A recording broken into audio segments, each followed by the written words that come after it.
gente. Todos os irmãos encontraram Atos capítulo de número 12, a partir do versículo 1. Amém? Assim está escrito: por aquele mesmo tempo o rei Herodes estendeu as mãos sobre alguns da igreja para os maltratar, e matou a espada Tiago, irmão de João, e vendo que isso agradara os judeus, continuou mandando prender também a Pedro, e era os dias dos pães asmos, e havendo prendido, o encerrou na prisão, entregando-o a 4 quaternos de soldados, para que o guardassem, querendo apresentá-lo ao povo depois da Páscoa. Pedro, pois, era guardado na prisão, mas a igreja fazia contínua oração por ele a Deus. Amém? Todos os irmãos podem tornar os vossos assentos, glorificando o nome do Senhor.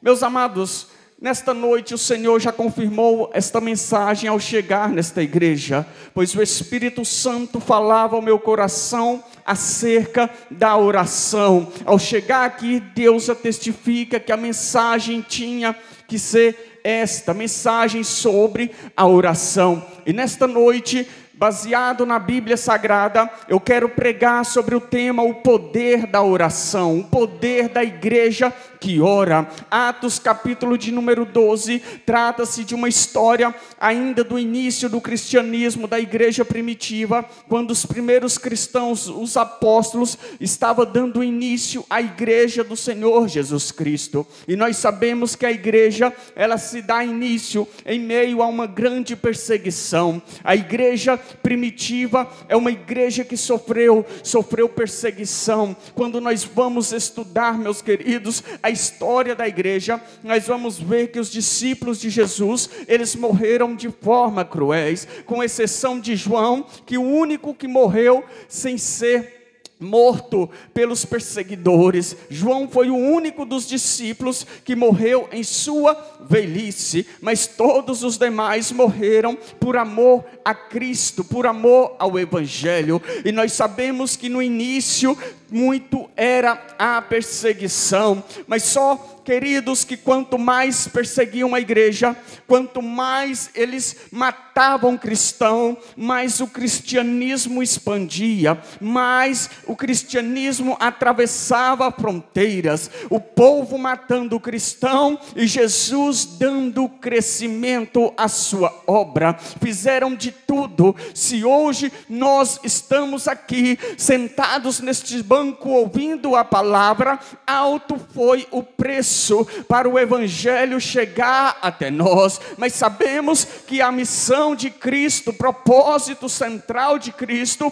era a salvação das nossas almas. Então, meus amados, a igreja primitiva, no auge do seu crescimento, sofrendo grandes perseguições, diz a Bíblia Sagrada, que então Herodes mata Tiago. Quem era Tiago? Vamos partir desse pressuposto para que nós possamos compreender em nossos dias. É como se fosse o vice-pastor de Pedro, era o homem de braço direito, e então quando Herodes mata Tiago, ele vê que seu ibope no meio do povo judeu cresce, sobe, haja vista que Herodes era um rei rejeitado, era um homem rejeitado pelo povo de Israel, porque a sua descendência era gentia e não judeia. Então quando ele começa a perseguir os cristãos, quando ele mata Tiago, ele vê que seu ibope muito cresce no meio do povo, e crescendo então a palavra nos diz que ele manda prender a Pedro,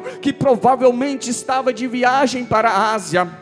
E quando Pedro chega, então Herodes pega Pedro e manda prender a Pedro. Mas tem um quesito interessante neste texto, porque lá no capítulo de número 4, quando os discípulos foram presos por pregar o evangelho, no dia seguinte, quando mandam ir até a cela está vazia, os discípulos já não estão mais lá dentro presos. Então surge surge uma indagação, uma indignação no coração de Herodes, porque agora os discípulos estão novamente sobre a sua tutela. Pedro está sobre a sua tutela, mas ele não vai colocar Pedro mais no presídio simples, em qualquer presídio, não. Ele pega Pedro e ele direciona Pedro para um presídio de segurança máxima. Ei, meus amados, este presídio não era qualquer presídio. Para chegar até onde Pedro estava preso, passava-se por 4 quaternos de soldados, ou seja, para chegar até onde Pedro estava, tinha 16 homens fazendo a guarda, fazendo a vigília daquele presídio. E a história nos diz que o portão que dava acesso para a rua principal, era necessário 4 juntas de boi para afastar este portão, para entrar no presídio. Então Pedro está preso, Pedro está encarcerado. Pedro, pelos olhos humanos, pelos olhos do inimigo, está altamente agora protegido. Pedro está altamente agora impropício de fugir, de sair daquele presídio, pois eles tinham outro presídio como um presídio não de segurança máxima, mas agora eles colocam Pedro na pior das circunstâncias. Ei, amado, tem coisas na nossa vida que parece que é o fim, tem coisas na nossa vida que parece ser irrevogável, tem coisas na nossa vida que parece não ter mais situação que venha beneficiar em nosso favor.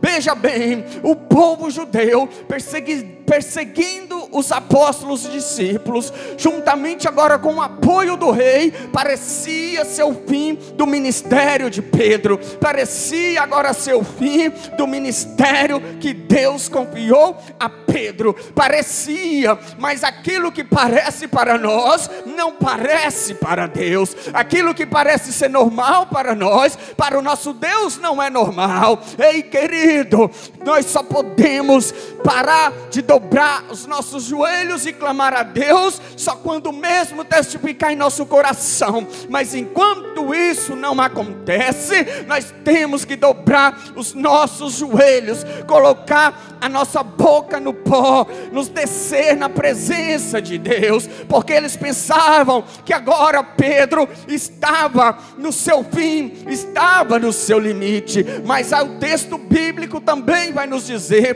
que enquanto Pedro estava preso, a igreja na casa da irmã Maria fazia contínua oração por ele e a Deus. E o que é a contínua oração? É quando os irmãos reúnem o lugar para orar e vai revezando entre si. Uns entram para a oração, quando esses saem, outros entram. E a Bíblia nos diz que era no dia da festa de Pentecoste, e havia uma lei em Israel naqueles dias, que ninguém podia ser condenado à morte nos dias da festa de Pentecoste. E então é nesses dias que Pedro ia estar preso, e enquanto Herodes aguardava para julgar e certamente condenar Pedro à morte, condenar Pedro por pregar o evangelho, por propagar a morte, a ressurreição e a ascensão de Cristo, a igreja, ela estava orando. A igreja naqueles dias não era como nos nossos dias,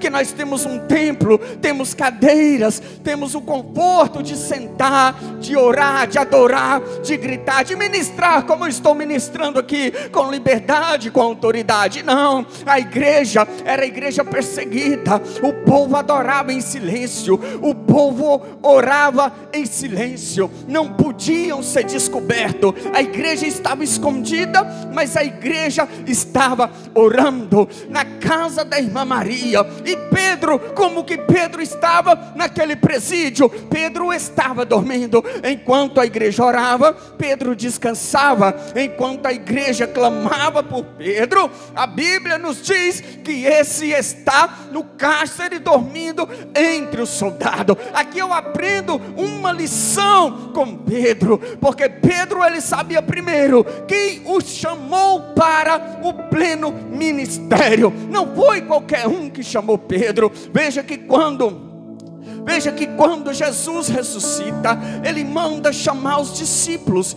Veja que o texto é claro: traga até mim os discípulos e Pedro. Pedro, ele menciona a parte. Primeiro ele encontra com os discípulos e depois ele tem um particular com Pedro. E neste particular, ele vai perguntar para Pedro: Pedro, você me ama? Pedro diz: Senhor, eu te amo. Ele pergunta a segunda vez: Pedro, você me ama? Pedro diz: sim, Senhor, eu te amo. E Jesus pergunta pela terceira vez: Pedro, você me ama? E Pedro fala: ah, Senhor, o Senhor sabe todas as coisas e o Senhor sabe que eu te amo. Ei, querido, então Jesus diz para Pedro: Pedro, então apacenta as minhas ovelhas, apacenta o meu povo. Jesus está lhe firmando um compromisso com Pedro. Jesus está o chamando para o pleno ministério. Agora veja, Pedro está no presídio e está dormindo. Mas Pedro não sabia quem era Herodes? Sabia. Pedro sabia que Herodes queria o matar. Pedro sabia que os seus irmãos, os judeus, queriam o matar. Pedro sabia que todos queriam o seu fim. Mas ele está dormindo. Sabe por que ele está dormindo? Porque a confiança dele não estava em Herodes. A confiança dele não estava nos seus irmãos. A confiança dele não estava na sua nação, mas naquele que o chamou para o pleno ministério, naquele que o convocou para cuidar do teu rebanho e das suas ovelhas. Então Pedro, ele descansa, porque ele sabia que maior do que Herodes era o Todo-Poderoso. Ele sabia que maior do que os soldados era o Todo-Poderoso. Ele sabia que sobre ele tinha uma chamada e ele estava em serviço dos céus, em serviço de Jesus. E quando nós estamos sobre esta tarefa, sobre esta incumbência, pode se levantar o inferno, pode se levantar o governo, pode se levantar o exército, pode se levantar quem quiser, porque fiel é Jesus para nos manter de pé, fazendo o seu ide.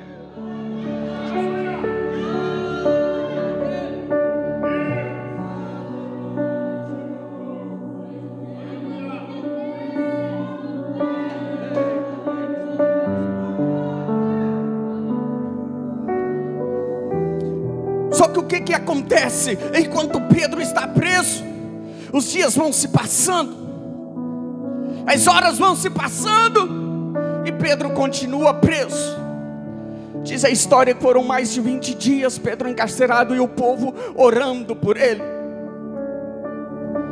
Mas quando está prestes a acabar a festa, quando está prestes a acabar o dia de Pentecoste, agora a oração da igreja chega aonde? A oração da igreja dentro do céu. Eu não sei quanto tempo você está orando, eu não sei quanto tempo você tem clamado a Deus, eu não sei quanto tempo que você tem chorado na presença dEle, mas não desista, ainda que parece que não vai ter mais solução, ainda que parece ser irrevogável. Eu não sei quanto tempo você tem chorado na presença de Deus para Ele trazer de volta o teu marido para a presença dEle, os teus filhos. Mas nessa noite eu trago uma palavra da parte de Deus. Continue orando, continue clamando, continue buscando, porque maior do que a circunstância é aquele que te chamou. Maior do que o momento que você está passando é aquele que te chamou, é aquele que te escolheu, é aquele que te selecionou. Entre tantos, Jesus escolheu você. Aí às vezes você olha para você e fala: mas eu não sou um dos melhores. Jesus tinha João, Tiago, Felipe, mas Ele chamou para o ministério quem? Aquele que o negou a caminho da crucificação. Nós temos que olhar para aquele que nos chamou, para aquele que nos escolheu. Tem uma representativa bíblica dentro deste texto. Primeiro, Pedro está representando quem? Um pecador que está preso, está algemado, está acorrentado. E Herodes está representando a própria pessoa de Satanás, que está vendo muitas das vezes a pessoa acorrentada, amarrada no pecado, e ele está ali para condenar. E a igreja orando, mas a palavra nos diz que antes de acabar o dia de Pentecoste, Deus envia um anjo do céu que agora chega, desce, vai lá dentro do presídio. Aqui eu aprendo uma lição, que aonde eu não posso ir, aonde você não pode ir, aquilo que eu não posso fazer, mas aquilo que você não pode fazer, o poder do nosso joelho pode entrar lá, pode mudar, pode transformar, pode quebrantar, pode mudar a sentença que estava contra você.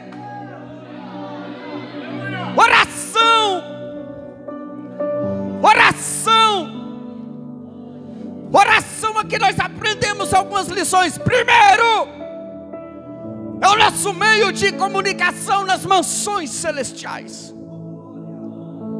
Quando você dobra os joelhos, quando você coloca a boca no pó, quando você se humilha, Deus está te ouvindo do mais alto trono da glória. A primeira lição, que nós podemos ter contato diretamente com o Senhor.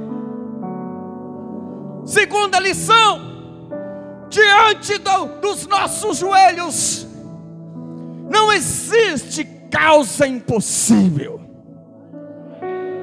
Não existe impossível para um crente que dobra o joelho, que ora, que clama, que derrama, que se derrete na presença do nosso Deus.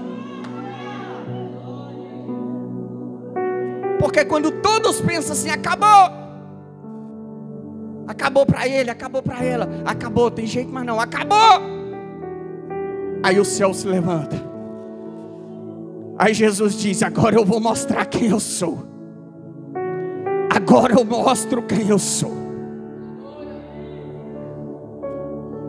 Quantas vezes nós não vimos testemunho de pessoas que foram chamadas por Deus, escolhidas por Deus, aí de repente o inimigo vem e pensa que vai ceifar a vida dele, que vai tirar ele, faz como fez com Jó, coloca enfermidade, coloca alguma coisa e você olha, agora eu vou morrer, cadê a promessa? Vai se cumprir não? Aí quando o diabo pensa assim, agora eu vou chancelar a derrota dele, Jesus se levanta e mostra quem tem poder, quem tem autoridade, quem pode mandar, quem pode mudar, quem pode transformar. O segredo nessa noite é nós continuarmos orando, clamando, buscando no Senhor, porque Ele pode mudar a nossa situação.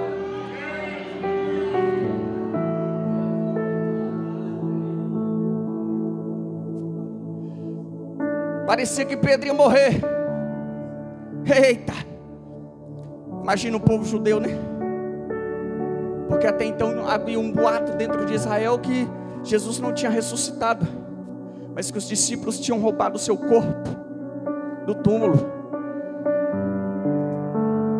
Aí parecia agora que as profecias não tinham se cumprido em Cristo, e que os discípulos não passavam de um bando de doido que estava pregando dentro de Israel uma mensagem que não existia.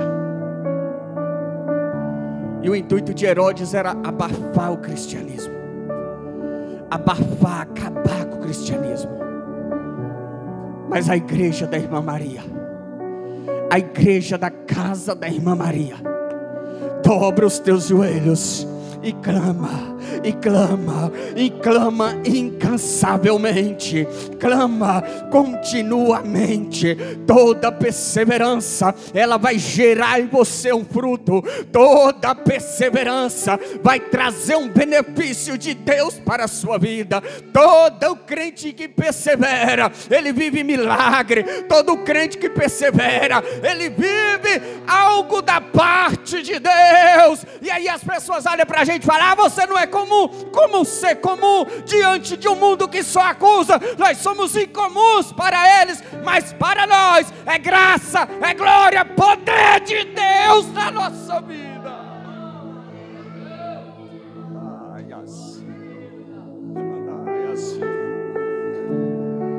Não pare de orar, não pare de orar, não pare de orar, porque o milagre que Deus tem preparado para você já está a caminho. Não para de clamar, não cessa de clamar, porque o milagre Deus já está enviando para a sua vida. Enquanto você clama, Deus trabalha em teu favor. Enquanto você ora, Deus trabalha em favor da sua família. Enquanto você ora, Deus está agindo por você.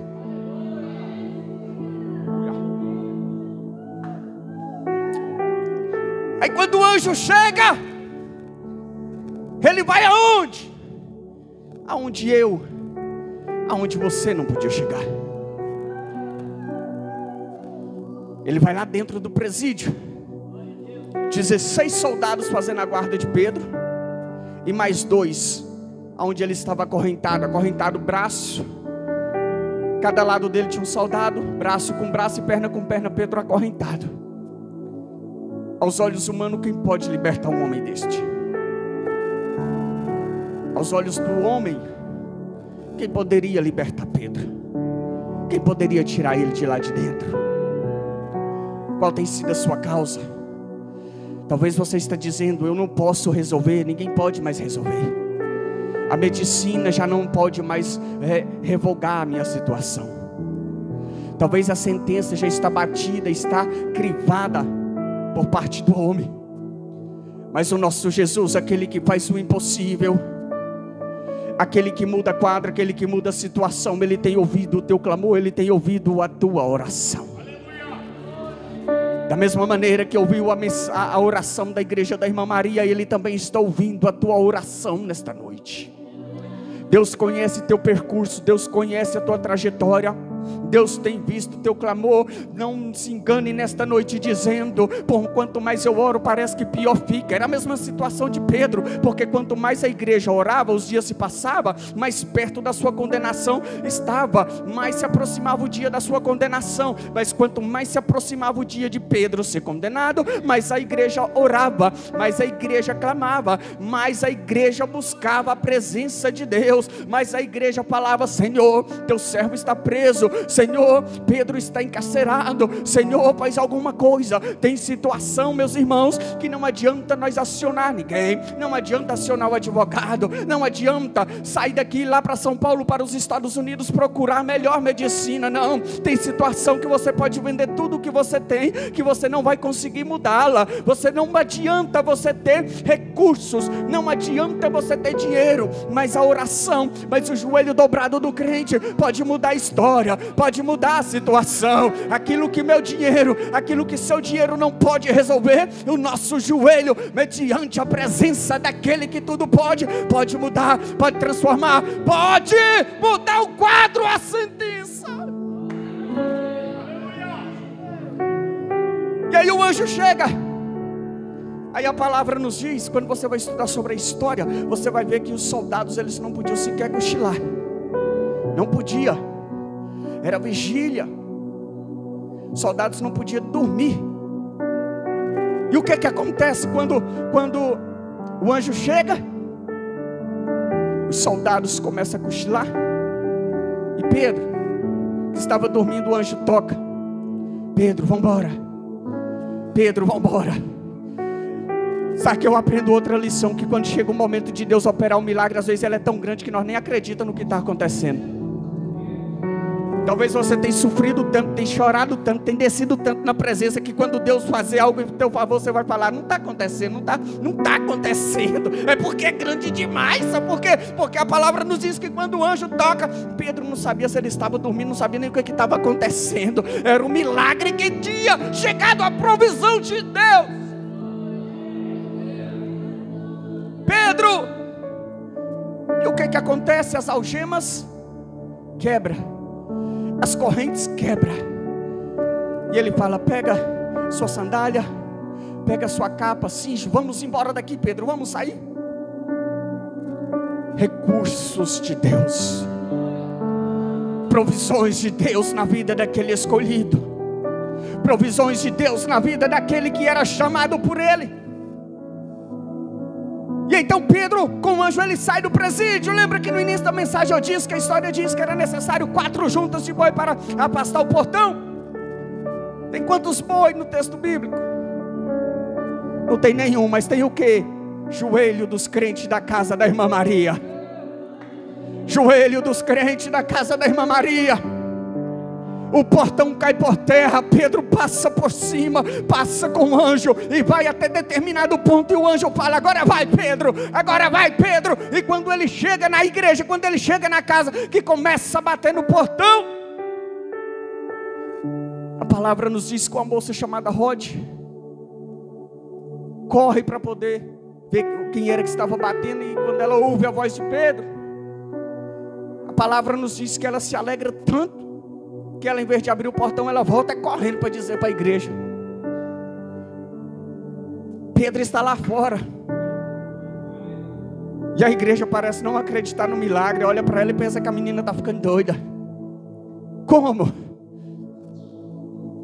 Tem momentos na sua vida que é tão grande a dor, a angústia, é tão grande a prova, que você encontra força para orar, mas você encontra pouca fé depois para acreditar no que aconteceu.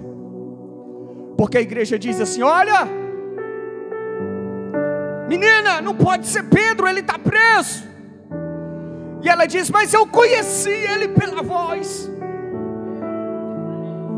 E aí, de tanto ela insistir, o povo corre lá. Quando abre a porta, quem estava lá era Pedro.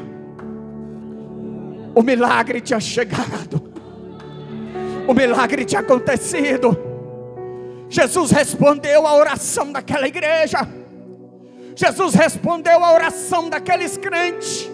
E é isso que Jesus nessa noite vai fazer em favor da sua vida. Você que tem orado, você que tem clamado, você que não tem desistido, você que tem buscado na presença de Deus, é noite de você se preparar, porque o milagre está acontecendo na sua vida.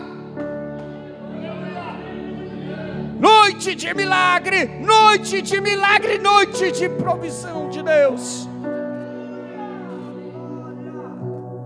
E Herodes, o que acontece com Herodes? A palavra nos diz que, por não dar glória ao nome do Senhor, foi comido de bicho. Mas a igreja atravessou séculos, a igreja atravessou gerações, a igreja atravessou milênios, e nós estamos aqui por causa da pregação de Pedro, por causa da oração dos crentes da casa da irmã Maria. Nunca ninguém vai parar a igreja do Senhor Jesus Cristo. A igreja perseverou no glória, a igreja perseverou no aleluia. E Herodes foi comido de bicho. Herodes, por se meter com o povo de Deus, foi comido de bicho. Com a presença do nosso pastor, quem puder, fique-se de pé. Fique de pé, fique de pé. Você está preparado para viver milagre? Você está preparado para Deus mudar teu cativeiro hoje?